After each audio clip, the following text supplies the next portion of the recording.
साहबजादा फरहान ने आज जो इनिंग खेली है, शुरू में भी उन्होंने अच्छी इनिंग्स खेल रहे थे, क्लिक नहीं कर पा रहे थे।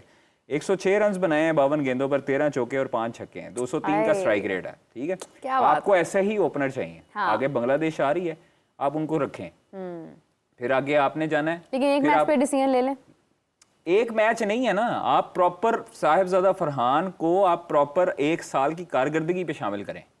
ये ना करें कि आपने एक मैच में 100 किया है, तो जिस तरह हसन नवाज ने एक मैच में 100 किया, उसको हमने सर पे चढ़ा लिया, फिर उसके बाद 4 मैच में 0 हुआ। ये ना करें। फिर आप ये करें कि आपने साहिबजादा फरहान को अगर आपने देखा है तो आप इसको PSL के पूरे टूर्नामेंट में देखें। और उससे पहले उसकी परफॉर्मेंसेस नेशनल T20 की, चैंपियंस T20 की, चैंपियंस वनडे कप की, आप उसकी डोमेस्टिक की, फर्स्ट क्लास की, डिपार्टमेंट की सारी चीजों को देखें। ठीक है, आप ये ना देखें फिर साहिबजादा फरहान ने आज 100 कर लिया। आप ये देखें साहिबजादा फरहान ने आज जो 100 किया है उसकी फॉर्म कितनी जबरदस्त लगी हुई है। उसने 3 सेंचुरियां पहले मारी। कौन लगा हुआ था भाई? उसने 3 सेंचुरियां मारी हैं। सामने बॉलर कौन था? सामने बॉलर सारे ही आप देखें ना कि उनके जो बॉलर हैं, जोसेफ हैं, मोहम्मद अली हैं, डेजी, फिर जॉर्ज ब्लेंडे है, अली रजा हैं, सुफियान मुकीम है, साइम अयूब हैं, हुसैन तलत हैं। जब पेशावर ज़ल्मी के पास ना थोड़ा सा लैग जो है वो मैं समझता हूँ कि बॉलिंग में है, और बॉलर जो हैं वो इतने उनके रेगुलर बॉलर नहीं हैं। सुफियान मुकीम और आप मोहम्मद अली को निकाल के आप उनके देखें तो पार्ट टाइम बॉलर्स हैं सारे। तो ये चीज़ें उनको कम से कम देखनी चाहिए। लेकिन उधर भी सियाने बैठे हैं सारे पेशावर ज़ल्मी में, तो वो समझते हैं कि उनसे सियाना कोई जिंदगी में हो नहीं सकता। तो साइम ने बॉलिंग करवाई है आज? वैसे साइम ने बॉलिंग करवाई है, और साइम ने देखे ना 1 ओवर में 13 रन खाए हैं। हुसैन तलत 3 ओवर 39 रन है, 2 विकेटें हैं। फिर उसके बाद सुफियान मुकीम 3 ओवर 35 रन, कोई विकेट नहीं है। अली रजा 3 ओवर 45 रन, फास्ट बॉलर हैं, बड़े लंबे कद के हैं, अच्छे फास्ट बॉलर हैं, लेकिन उनको विकेट नहीं मिली। अली रजा भी बहुत जबरदस्त। जॉर्ज ब्लेंडे 2 ओवर 20 रन, 10 की एवरेज। अच्छा जी, 4 ओवर 51 रन मोहम्मद अली। जो जोसेफ हैं 4 ओवर 39 रन, 2 विकेटें। अब ये 243 रन जो है ना, यही फिगर मुझे अगर याद पड़े तो मैं IPL में भी हुआ, आई थिंक सो, इसी तरह सिमिलर था इतने रन जो चेज हुए। जो आपको पता है वो चेज हुए थे, अभिषेक शर्मा ने मारी थी, बहुत जबरदस्त इनिंग खेली थी उसने। हाँ, तो तकरीबन उसने 51 गेंदों पर 140 से 141 रन बनाए थे, वो इतने ही चेज हुए थे। मैं इसको निकालने की कोशिश करता हूँ, मुझे लग रहा है कि बिल्कुल जो है ना वो IPL से मिलता जुलता आज का स्कोर कार्ड है।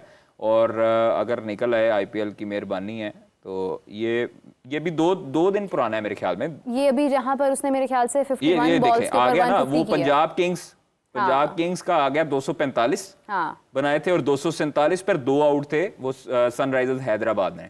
तो वो उन्होंने चेस कर लिया था। और ये मेरे ख्याल से 52 बॉल्स पे इसके 140 कितने रन बनाए? मैं आपको बताता हूँ, देखे ना, उधर से श्रेयस अय्यर ने खेली थी 82 रन की इनिंग, इधर से अकेला मार गया था 55 गेंदों पर 141 रन, जिसमें 255 या 56 का स्ट्राइक रेट है, 14 चौके और 10 छक्के। क्या बात है, क्या खूबसूरत क्लास थी। मुझे बड़ा मजेदार ये प्लेयर लगता है। दुबई में मिला था ना, आपको बताया था कि मैंने आज तक किसी प्लेयर को तस्वीर नहीं खिंचवाई। ये वाहिद प्लेयर था जिसके साथ मैंने फोटो खिंचवाई। इसने लास्ट भी IPL में बड़ी अच्छी परफॉर्मेंस दी थी, और बड़ा अच्छा इसका इमर्जिंग एशिया कप में मेरे ख्याल से खेल रहा था। एग्जैक्टली ये, और ये जो है इसको मेरे ख्याल में इसका फेवरेट था आई थिंक सो के शेखर धवन था, और शेखर धवन ने फिर इसको जो है ना फोन भी किया था, वीडियो कॉल की थी, फिर इसको समझाया भी था। उनके प्लेयर्स जो है ना वो अपने प्लेयर्स को कैरी करते हैं। यहाँ पर ना अना का बड़ा मसला है। बिल्कुल ऐसे यहाँ पर ना अगर बाबर आजम कहे ना किसी को लेजेंड को फोन करके, साबिक क्रिकेटर को, कि मुझे यहाँ पे प्रॉब्लम आ रही, मुझे सिखा दें, तो वो पूरे मोहल्ले को बताएगा।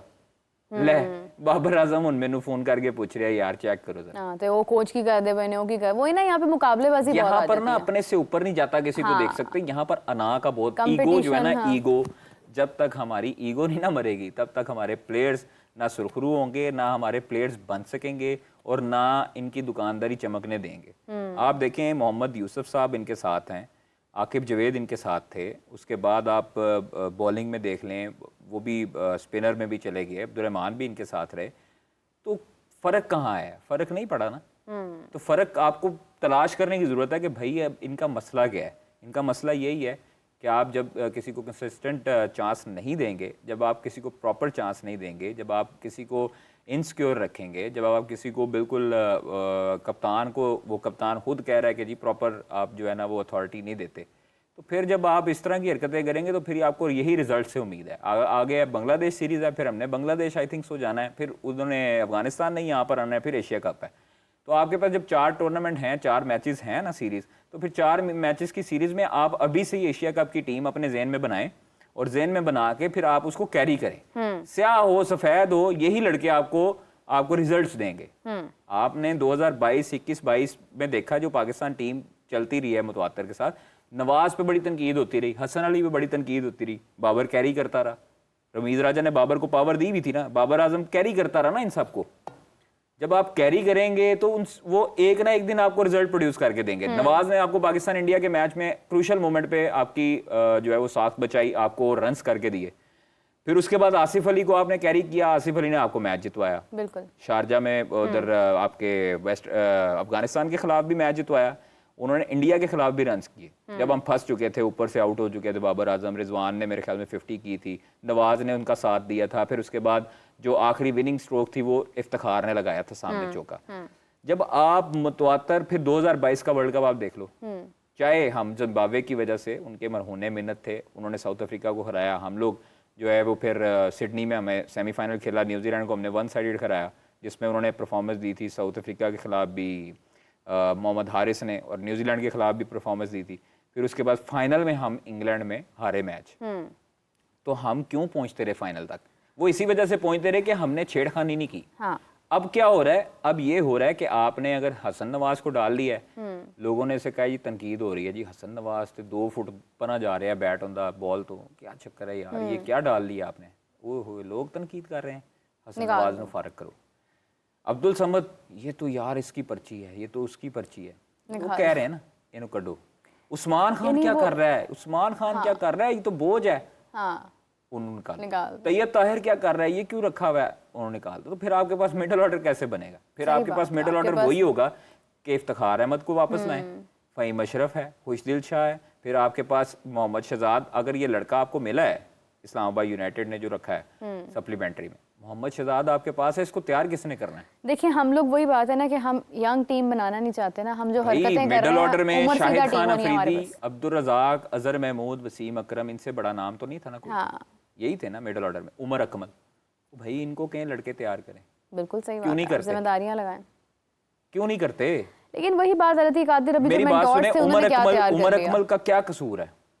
उमर अकमल आपके पास टैलेंट मौजूद है ना, आप उसे एक, जब आपने फिटनेस के ऊपर समझौता किया था नुमान अली का, आजम खान का, तो फिर आप उमर अकमल पे भी कर सकते हैं। आपको मैचेस चाहिए। इनफैक्ट साहिबजादा फरहान भी अगर आप देखें, मैं आपको एक बात, कई ऐसे प्लेयर्स हैं जो आपको बिल्कुल स्लिम नजर नहीं आएंगे। देखिए रोहित शर्मा, अगर फिटनेस की बात होती, रोहित शर्मा कभी परफॉर्म ना करता। ये आपकी टेक्निक होती है, सिर्फ और सिर्फ आपको यही मीरब कहता हूँ कि सिलेक्शन कमेटी को भी यही चाहिए कि आप बहुत तजर्बे कर लिए हैं। मैंने आपको क्या कहा था अभी कुछ 5 मिनट पहले कहा था, प्रेशर आ गया। जब 2 विकेटें गई हैं तो प्रेशर इनमें से दोनों में से कोई एक विकेट गवाएगा। क्यों? क्योंकि जब आप प्रेशर आता है फिर आप शॉट्स मारने की ना अपने ऊपर से प्रेशर रिलीज करने की कोशिश करते हैं। प्रेशर रिलीज करने की कोशिश करते हैं तो फिर अल्टीमेटली आप जब आप चेस की तरफ होते हैं, आप देखें नसीम की बॉल पे मेरे ख्याल से कैच आउट हुआ है। मैं आपको एक बात बताऊं, देखें जो टोटल है ना, जो टारगेट है 200 प्लस का जो फट्टा लग जाता है ना, जिसको हम अपनी जुबान में कहते हैं, 200 प्लस का जब फट्टा लग जाता है स्क्रीन पे, तो फिर इसका मतलब है कि आपके दिमाग में ये चल रहा है कि 120 गेंदों पे हमने 200 करना है, जिसमें से 40-50 डॉट होनी है बॉल्स। तो अल्टीमेटली आपने 80-90 गेंदों पर 200 करना है। तो ये 250 है, ये 243 रन आपने जब 243-44 रन करने हैं। और आप पीछे कौन है जी? कौन सा ऐसा प्लेयर है जिससे सेंचुरी की उम्मीद है या जल्दी अटैकिंग खेलने की उम्मीद है? नसीम शाह ने मेरे ख्याल में विकेट लिया और 1.5 ओवर में 9 रन और 1 विकेट। इमाद वसीम ने 1 ओवर में 4 रन और 1 विकेट। तो आपने इमाद वसीम को रिटायर कर दिया है और आपने गलती की है। पूछें क्या गलती थी? इमाद को खिलाने के बावजूद क्या गलती की है? क्या गलती किया? इमाद से इन्होंने अटैक नहीं करवाया, जो बाबर करता था वो ये करते थे। सरफराज अहमद क्यों कामयाब कप्तान था? वो बॉलर की सलाहियत को जानता था। वो सरफराज अहमद को पता था कि शाहीन किस जोगा है, एक्चुअली में कप्तान था, शाहीन किस जोगा है, वो उसको पता था। यूनुस खान को भी ये आइडिया था कि कौन सा बॉलर किस जगह पे यूटिलाइज किया जा सकता है। इमरान खान को पता था। देखिए मैं जो भी कामयाब कप्तान है वो कप्तान इस वजह से कामयाब थे, पाकिस्तान की हिस्ट्री में हम गिने चुने नाम ले सकते हैं जो कप्तान थे, जो कप्तान गुजरे हैं, बिल्कुल ऐसे, जिनमें इमरान खान है, जिनमें आप यूनुस खान, आप चलने लगा लें, वसीम अकरम है, हाँ, यूनुस खान है, और सरफराज अहमद। सरफराज अहमद है। ये 4 कप्तानों के नाम बच्चे बच्चे को पता होंगे कि क्यों हम ले रहे हैं, क्योंकि इनके दौरान में ऐसी ऐसी चीज़ें हुई हैं जो हम बिलीव भी नहीं कर सकते थे और उन्होंने करके दिखाई हैं। हाँ। आप देखें कि 2017 की चैंपियंस ट्रॉफी है, उसमें पहला मैच हम हार चुके थे इंडिया से बुरी तरह, तनकीद शुरू हो गई। उसके बाद से डग आउट में उस मैच के बाद शुएब मलिक ने तकरीर की, हाँ आई थिंक सो हफीज ने तकरीर की, हाँ बिल्कुल ऐसे ही है। सरफराज अहमद ने तकरीर की और चौथा मिकी ऑर्थर था। हाँ इन उस चारों ने वक्त तकरीर मिकी की, ऑर्थर का रोल बहुत इन्होंने इम्पोर्टेंट चारों ने टीम को उठाया, खड़ा किया। मिकी ऑर्थर जो 2017 के लोग हैं ना प्लेयर्स, वो बताते हैं कि मिकी ऑर्थर ने उस डगआउट में पोस्ट मैच जो मीटिंग की थी उसमें कहा था कि किसी का मैं सर डाउन ना देखूं, क्या बात अपने सर उठा के उस ग्राउंड से बाहर निकलना कि हुआ ही कुछ नहीं है। क्या बात। और वो ऐसा सर उठा कि फिर आपने फाइनल जीता। हाँ ठीक है, वो आपको मोराल बूस्ट करता है। अब यहाँ पर 5 दिनों में आप चैंपियंस ट्रॉफी से बाहर हो जाते हो, ठीक है, आप सारी दुनिया की जो है वो उम्मीदों पर पानी फेरते हो। आपको ये नहीं पता था कि आपने अपनी होम कंडीशंस पर 2 स्पिनर खिलाने या 3 खिलाने, आपने 4 फास्ट बॉलर डाल लिए और 1 स्पिनर डाल दिए।